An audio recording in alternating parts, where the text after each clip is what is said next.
Hi, this is Michael Buffer, and welcome to the BoxHard Podcast. Hello, everyone. This is Mikey Garcia. This the monster from the swamps, Regis Rougarou Program. Hey, what's up? This is King Carlos Molina, former IBF world champ. This is Michael, the Bounty Hunter, 2012 Olympian and your people's champ. This is Charlie Edwards, flyweight champion of the world. This is Fast Eddie Chambers, and you're listening to the BoxHard Podcast with my main man, Joey Coastman. Hello everybody and welcome to episode 532 of the BoxHard Podcast. I'm your host Joey Coastman. I'm joined as always by former heavyweight world title challenger, the main man himself, Mr. Fast Eddie Chambers. Eddie, how we doing this week? Doing great, my man. How you feeling? Always good when speaking with you, Eddie. That is the truth. I just want to apologise to the listeners because obviously last week we were supposed to do the end of year awards ceremony thing.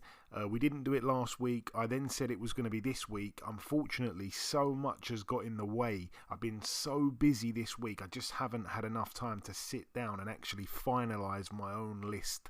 So we're going to do it 100% next week. Eddie is not going to let me off the hook there. It is happening next week. So once again, if you haven't submitted anything for that, all the categories are easy to find on social media. Send them in. We'll read them out. We'll discuss them. Anyway, that's going to be next week. So we're going to dive straight in then to the review part of the show in what I think is going to be a very short, bite-sized show this week. We're going to start here at the Coliseo Roberto Clemente in San Juan, Puerto Rico. Over here we had Stephanie Han move to 12-0, still undefeated. A technical decision, but unanimous for her in the seventh. Yeah, it went 7 rounds, but unanimous decision, technical decision over Holly Holm, who's now 34, 3-3. That one due to an accidental headbutt, a cut caused on Han, if I'm not mistaken. Also on that card, we saw Amanda Serrano pick up win number 48. She's got 4 losses and a draw. A unanimous decision for her back at home against Reina Tellez, who is now 13-1-1. She lost her that one for the WBO featherweight world title. However, the opponent Tellez actually came in overweight, so the belt wasn't on the line for her. Also on that undercard as well, almost missed it, but we had Ebony Bridges returning to the ring after 2 and a bit years out of it, and obviously we know in that time she gave birth to a baby. Of course, with Kell Brook. She was back. She is now 9-3 though, because it was an unsuccessful ring return. She lost by unanimous decision over 8 2-minute rounds against Alexis Monez, who was 3-2 with a draw going in. She's now 4-2 with a draw. Not the best looking record, but she was able to tough it out in the later rounds, and she rallied on strong and got the decision. Like I say, a bit of an upset, to be honest with you there. Ebony Bridges, maybe that is the end of the road for her. That is it though for the review part of the show. I said it'd be quick. It's now time to welcome this week's special guest. Ladies and gentlemen, please welcome the former British Middleweight champion. It is, of course, Mr. Brad Pauls. Brad, welcome back on the show, my friend. Thanks for having me. How are you doing? Yeah, very well, my friend. How are you? Yeah, good. I'm in the trenches, mate, in the thick of it, but it's good. I'm happy. Good stuff, man. Right, so Brad, we last spoke back in May. At the time, you were getting ready for a fight in Devon at the end of that month. You had the fight, you won the fight. Just let's start there. Talk to me a little bit about that one for those that didn't see it, Brad. It was just to get me out. I did 8 rounds, won every round, dropped them in the last, and it was just to get the momentum back after the fight with Denzel, and it did its job. It got me out, and yeah, not the busiest since. We've had a few things going on, changed manager, and had a fight fall through, and then another fight fall through because I got this big opportunity. So it's all been a bit mixed and matched, but we got there in the end. I got a big fight to look forward to now. I remember, again, when we last spoke, you were hoping to try to get on the Bellotti and Garner undercard. Did that ever get spoken about behind the scenes or not? No, not at all. And I think that's one of the reasons why I might have left my old manager, is I wasn't really getting the opportunity, and I would sell a lot of tickets, and yeah, I just wasn't with the right manager, I don't think. So with the new management, WBM, I think they will open some more doors. So if there is a show like that again, I do think I'll get on it. And just have to keep winning. So yeah, we'll see. Okie dokie. Yeah, on to the next one then. You're scheduled to be fighting January 24th in Manchester against the undefeated Shakiel Thompson. Firstly, Brad, what do you know or think of Shakiel? Obviously, I don't know him personally at all. I've never actually watched him box. To be honest, I've seen some highlights that come up on my feed, but I never sat down and watched him. I respect him as a fighter. He's come up the small hallway just like I did. He's got a lot of pressure on him. He's got 2 of the belts. He's got the momentum. He's just been signed. He's got to look good in his next fight. And yeah, tall southpaw, lots of knockouts. He can punch, I can punch, and I think it will gel for a great fight. Obviously, he's listed as 6'3", very tall for middleweight. You mentioned he's a southpaw.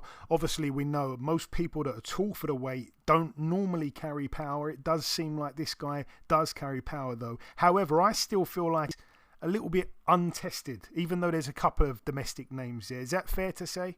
Yeah, but I think that's fair. I think untested's a fair thing to say. I don't think he's boxed anyone like me. No one at my level. And I suppose it's the unknown, isn't it? You don't know how he's going to be when he's in there with someone like me, and when he's dragged into the deeper waters and it gets a bit tough. So I suppose that's why I'm there. They've got me in for this job. And yeah, I'm here to upset the apple cart once again. And talking about those deep waters, I was going to ask how you feel the fight is going to play out, because I genuinely do feel like this one has got the potential to steal the show, and there's some good fights on it. I personally think the condition that you always show up in, I expect this fight to go quite late. And I think in the second half of the fight, the final stretch is where we're going to really see some fantastic action. That's just my thoughts on it, though. Am I well off, Brad? What do you think? No, I don't think you're too far off. I think, obviously, I've got a little bit on the experience and a bit more familiar with the bigger shows. And I suppose, I think the styles will gel well. I think we can both hit, so anything's possible at any time. I think if I stick to my game plan and apply my strengths, I'll win without doubt. And I think you're in for a good night, and stealing the show is on the cards, 100%. Yeah, it's a great fight. Again, without looking too far ahead, it goes without saying, a win here would really set you up for a big year, a fantastic start to 2026. Have you thought that far ahead or not, Brad? Not really, but I understand that the winner is going to be 6th in the world, and either a world title shot or a British title shot are very within reason. So, I'm not looking at any particular opponent after. Everything is for Shakiel, but I understand, big fights after are on the cards. And speaking of on the card, we've got obviously your old foe, Nathan Heaney. He's in a fight against Jerome Warburton. Any thoughts on that one? Do you know what? I shared a cab with Nathan. They somehow put me in the same cab as him at the press conference. And we're all right. We get on. It's cool. And I think if he's got something left to give, he can win. But it's a little bit of the unknown again. How much has he got left? How much does he want it? He's a bit older, this is why people love the Magnificent Seven cards. All 50-50s. You never really know for sure who's going to win on the card. So, I wish him all the best. I know Jerome as well. I wish him all the best, and maybe fight the winner or something like that. Yeah, I was actually going to say, do you think we're ever going to get that third fight? Because surely it's still a good option for you both. I know obviously you got this one in the way first that you got to take care of, but surely we're going to get it, Brad. Do you know what? Absolutely. I'll be well up for it. Me and Nathan win on January 24th, big summer showdown at his Stoke place, is a great fight. I think I would happily take that fight. Whether he'd want to do it, it's a different story, but it's got a bit of history to it, and a trilogy's always good, and I'd happily take that. We'd love to see it for sure. Talking of the rest of the fights on the card, obviously it's a great card, like you mentioned. Some real interesting style clashes. Are there any other fights that you're sort of looking forward to? Let me rephrase. What's the sort of 1 and 2 best fights you're looking forward to from a fan's perspective on the undercard, or on the whole card, should I say? I suppose it's all of the unknown again. It's what makes it interesting because we don't really know, and you don't know how Moses is going to be if he is dragged into later rounds. Is Franklin the guy to do that? He went distance with AJ and White. So that intrigues me if it goes into the later part to see more of Moses. I think he's a really exciting fighter. And that Willie Hutchinson, Ezra Taylor, he's just hilarious. Great fight. So I wouldn't bet on this card. If I was a betting man, I wouldn't bet. I'm not really sure who's going to win it. It's interesting, but they're my 2 fighters that I'm looking forward to. I think they'll be entertaining, yeah. Yeah, I really like the Willie Hutchinson fight. I think Willie's truly world class when he really, turns up. But it's just a case of if he's going to turn up. That's the only thing I feel. Yeah, and we don't really know how good Ezra Taylor is yet. True. So it's a little bit the unknown once again. So it'll be interesting to see. Can't wait for all these fights. They're all crackers. Just before we let you go, we kind of have flown through everything, Brad. I just wanted to say, if you've got any closing words to the listeners, you want to sign out with a little message, say whatever you like, my friend. Thank you for supporting. Keep on tuning into the show. It's a great show. I'll see you January 24th. That card, bottom to the top. And it's going to be a great night of boxing. Going to steal the show, apparently. And it's going to be a good night. Thanks for supporting. Peace and love. Peace and love, my friend. Listen, Brad, as always, the pleasure is mine. Thank you for your time. Best of luck for January 24th in Manchester, and we'll speak again soon, I'm sure. Nice one, mate. Really appreciate it. Thanks very much.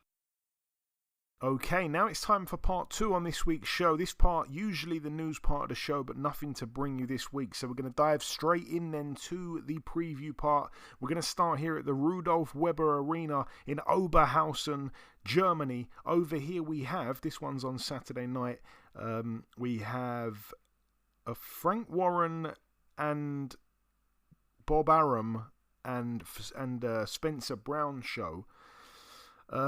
But yeah, a couple of fights to mention. The main reason why this fight is taking place over in Germany, this fight card, is because we got Ajit Kabayel in the main event, 26-0. This one's for the interim WBC heavyweight world title. He steps in with Damian Naib already, 17-0. I think if I'm right, you've sparred Naiba, but yeah, this is a good fight because Kabayel is a very, very, very underrated guy. We've all seen what he did against the likes of Zhilei Zhang, and who else did he beat? Makhmudov, right? So yeah, he's on a heck of a run. He's one of my favourite heavyweights. And one thing that I saw, they did that thing. I don't know if you've seen this kind of new thing that people are doing in interviews. It's certainly a thing in this country, at least, or on this side of the world. I don't know if it's big in America, but people will interview like a boxer, let's say, and they'll say, stay quiet until I name a boxer that's better than you. So he was staying quiet. They said Wilder, they said Zhang, they said, I think, Joshua. They said a few guys. They got to Tyson Fury, and that's the one guy that Kabayel said, he's better than me.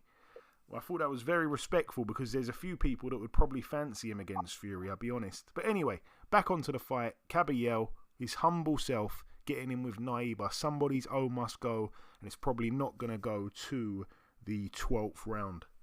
Yeah, I sparred Damian, and this had to be, I don't know, like 3 years ago now, maybe more. He was really early in his pro career. I think he had like, I want to say 8 fights. Big guy, 6'7", 6'8", maybe. But when I got in the ring with him, it had been 4 years since I really did any sparring, like any real sparring, maybe any sparring. So I was like, now, it's, things just like that you do and it becomes like reflex. It's like riding a bike, right? Well, I was kind of questioning. I'm like, I'm getting in there with this prospect who's in shape, ready to fight. And I haven't even sparred in 4 years. I don't even know what the hell I'm going to do when I get in there and what to expect. And he's tall and rangy, which is always difficult. So I got in there and I mean, to be honest, it was like I didn't miss a step. I felt really good, but he was very active on his feet. He wasn't like a big mummy. You understand what I'm saying? He was more like one of those, like boxer, rangy kind of guys. But I frustrated him a lot because he couldn't land shots on me comfortably. He was missing a lot. He probably landed, 10%, if that, of his punches. So it was, and a lot of those were even grazing. And I was able to hit him, not at will, but I was able to hit him enough. It was more than what he had been dealing with in his sparring. So it was a little more frustrating, but he is not a bad fighter. You know what I mean? He can actually box. And like I said, he's actually rangy. Has decent power. For a guy that size, I mean, obviously he's probably, he could, especially with the little gloves on, you land a couple shots. I mean, anybody at that size that can put a little weight into their punches, they're going to hurt somebody. So, but I really like Caballero. He's a smaller heavyweight. Weight wise, he's not necessarily, but height wise and just in volume, and he's one of the rare ones that actually goes to the body. He really goes to the body. He done stopped like 2 or 3 guys with body punches, maybe more, probably more than that. But of the high level fights I've seen him in, he's had a really impressive body attack. Most of the time, you don't see that, and guys our size, he might be a little taller than me, but guys who are smaller heavyweights need to be good at including the body into their attack, and I think that's one thing that sets him apart from a lot of the other guys. Caballero, he's really, really like he's possibly. I mean, I don't know who's gonna win. I'm not gonna say. I'm gonna just say, oh, I think he's gonna win just because I love his body attack and he's a small guy like me. And that's just that isn't a reason. You know what I mean? I got to give an actual reason why I think he would win. But if Damian Niaba, if he's not used to taking that onslaught on the body, and Caballero's also a tough guy, and I don't want to say as elusive, but he's not taking the full brunt of a lot of punches, and then he definitely makes people pay for misses to the body, which is hard to move the body, especially as a big guy like that. It's right there, and the only thing he's going to be able to do is he's going to have to use his legs. And if he starts landing those body punches, he's going to start taking rounds out of his legs.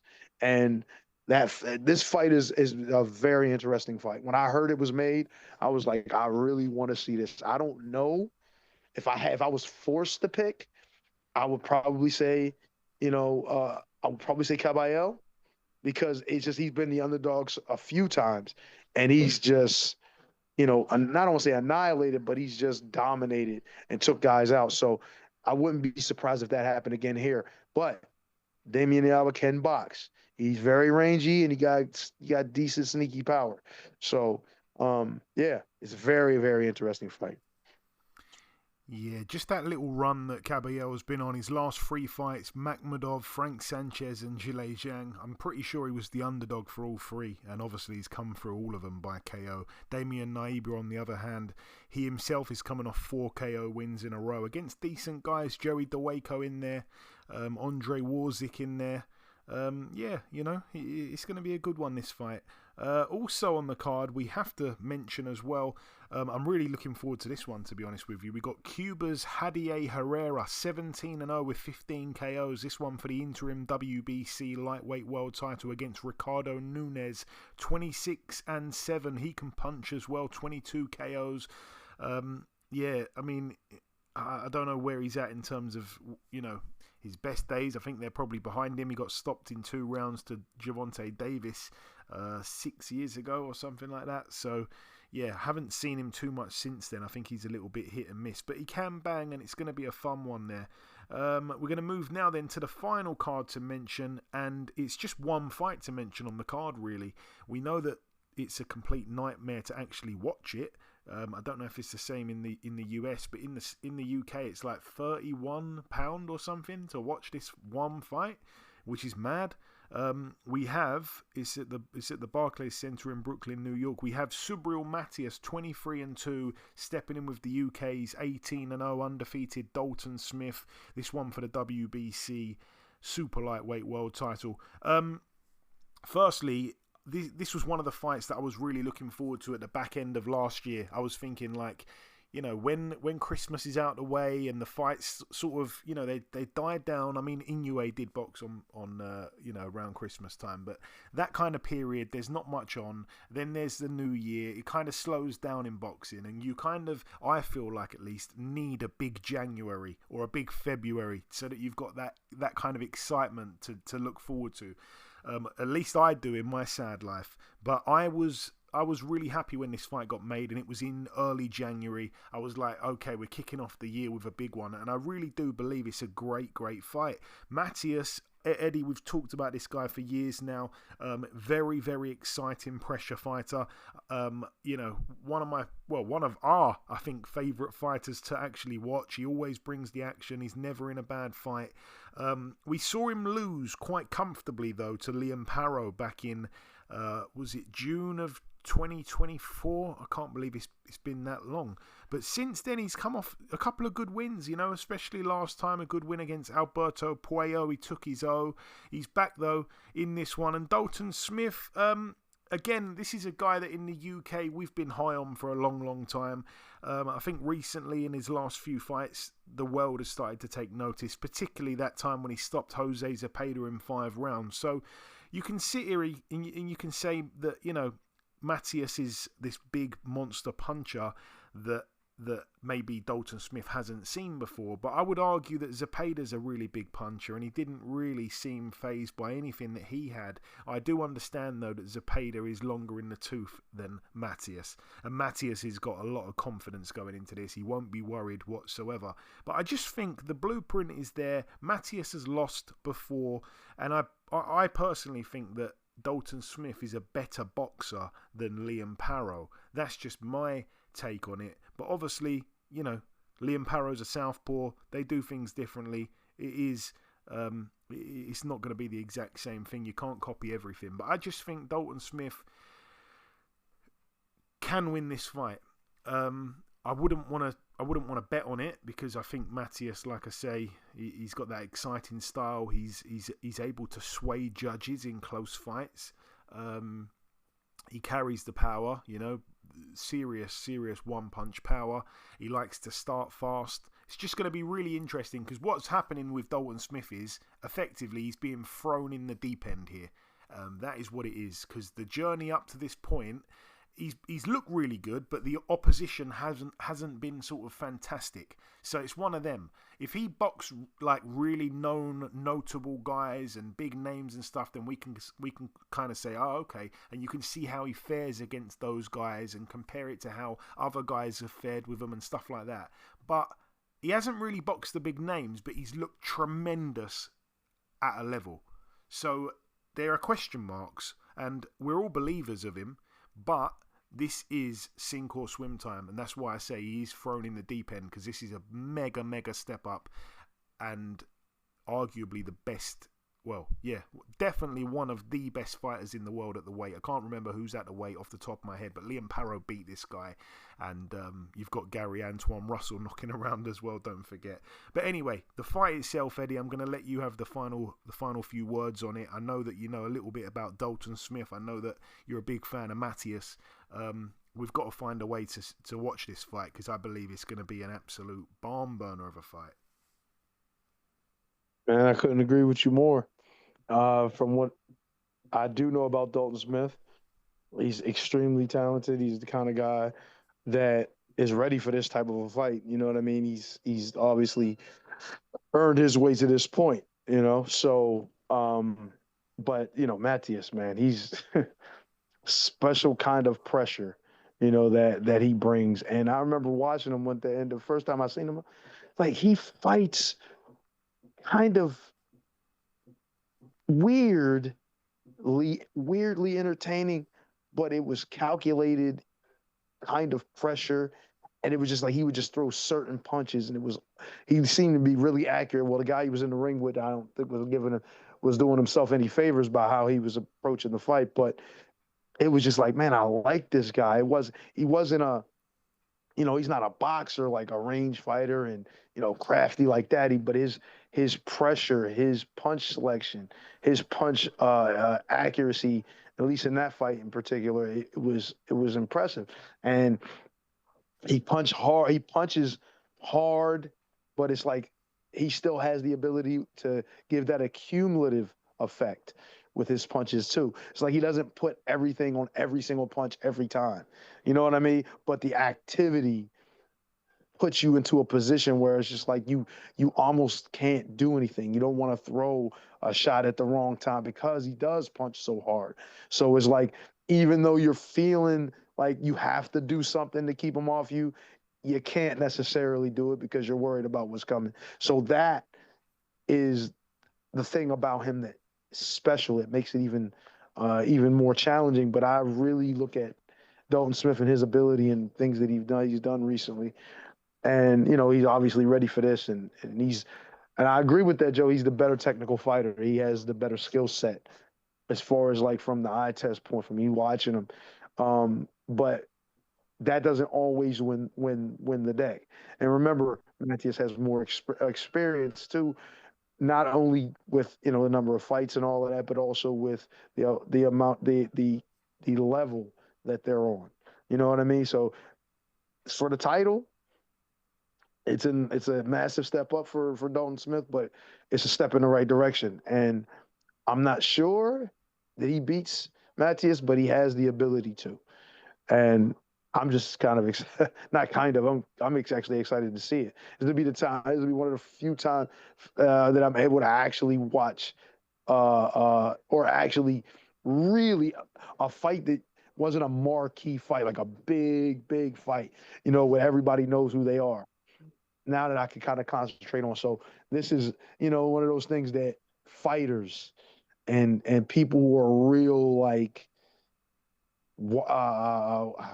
boxing savvy folks and that watch it, like the fans want to see. But it's not like Canelo versus Crawford, like everybody knows who they are and blah blah blah. But this fight is one very interesting fight that I'm sure that people are going to enjoy when they watch it. There we go. Perfectly summed up. We cannot wait. Like I say, guys, this week's show was very bite-sized because there was no end-of-year stuff. We're going to do that on next week's podcast. So the final thing for me to do in this bit here is to come in with the outro, which I'll do in just a few seconds. Okay, and this brings episode 532 of the BoxHard Podcast to a close. I've been your host, Joey Coastman. Eddie Chambers has been with me for the duration of the show. A massive shout out to this week's special guest, that man being the former British Middleweight champion, Mr. Brad Pauls. The biggest thanks of all goes out to you, the listeners. Thanks once again for tuning in. Remember, guys, if you can, get it in by next week. We need your Fighter of the Year 2025, Young Fighter 25 and under, British Fighter, Female Fighter, Knockout, Upset, Fight and Prospect of the Year, along with, if you wish, your pound for pound top 10 list, and we will discuss every single one that gets sent in on next week's podcast. So thanks very much. If you do end up sending yours in, you know where to send it in to us on X or on Instagram via DM, no problem whatsoever. That's about everything now from myself. Enjoy your weekends, people. Stay safe, and we'll see you all again same time next week.